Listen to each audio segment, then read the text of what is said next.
Good news mga boss dahil pasok na po si General Casimero sa rankings ng Featherweight Division. Ayon po sa ESPN, number 1 si Rafael Espinosa, number 2 si Bruce Carrington, number 3 si Brandon Figueroa, number 4 si Nick Paul, number 5 si Murodjunak Madalyev, number 6 si Luis Alberto Lopez at number 7 na po si General Casimero. Number 9 naman si Luis Neri at bumaba ang kanyang rankings galing sa number 7.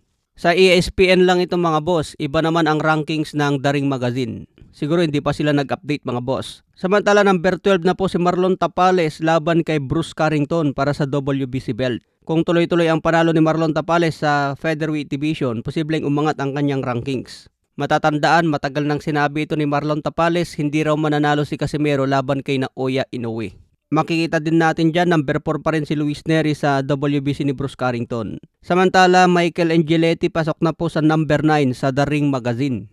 Makikita din natin dyan, naging number 1 na agad si Angeletti laban kay Jose Salas Reyes para sa IBF belt. Bumagsak naman si Kenneth Luber at naging number 7 na lang.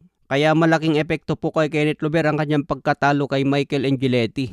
Dahil yun na sana ang susi niya laban sa World Champion. At ngayon, nagbabalak na umakyat si Kenneth Luber sa Super Bantamweight. Kaya panibagong rankings na naman po ang aakyatin ni Kenneth Luber. Samantala sa WBA naman ni Antonio Vargas, number 3 pa rin si Nonito The Flash Donaire. Nangyari na nga po kanina ang weigh-in ni Antonio Vargas at Jesse Bam Rodriguez. Pareha silang tumimbang ng 117.6 pounds. Kaya handa na ang bakbakan ng dalawang ito bukas. Pero sobrang dehado nga po dito si Antonio Vargas mga boss. Nakakawalang gana tumaya kay Jesse Bam Rodriguez dahil napakaliit lang po ang panalo.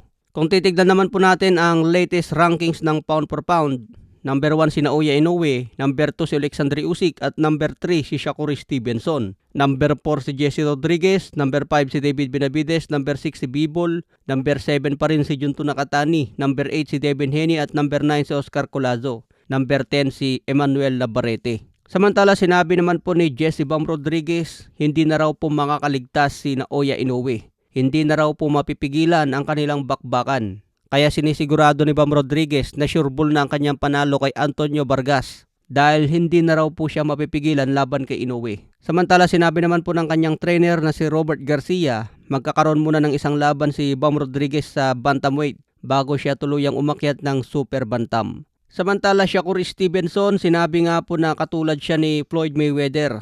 Pero si Shakur Stevenson hindi raw niya gagayahin si Floyd na lumalaban pa sa edad na 49. Balak na nga po ni Shakur Stevenson na magretiro bago pa mag-edad 40. Gagayahin daw niya ang ginawa ni Terence Bud Crawford. Samantala bumanat naman si Devin Haney. Handa raw siya lumaban kay Stevenson sa 144 pounds catchweight. Pero nagdemand pa rin daw si Shakur Stevenson. Hindi pa rin sapat ang 144 pounds catchweight na hiling niya kay Devin Haney dahil nagde-demand pa. So abangan na lang po natin ang mga ragdagang updates mga boss.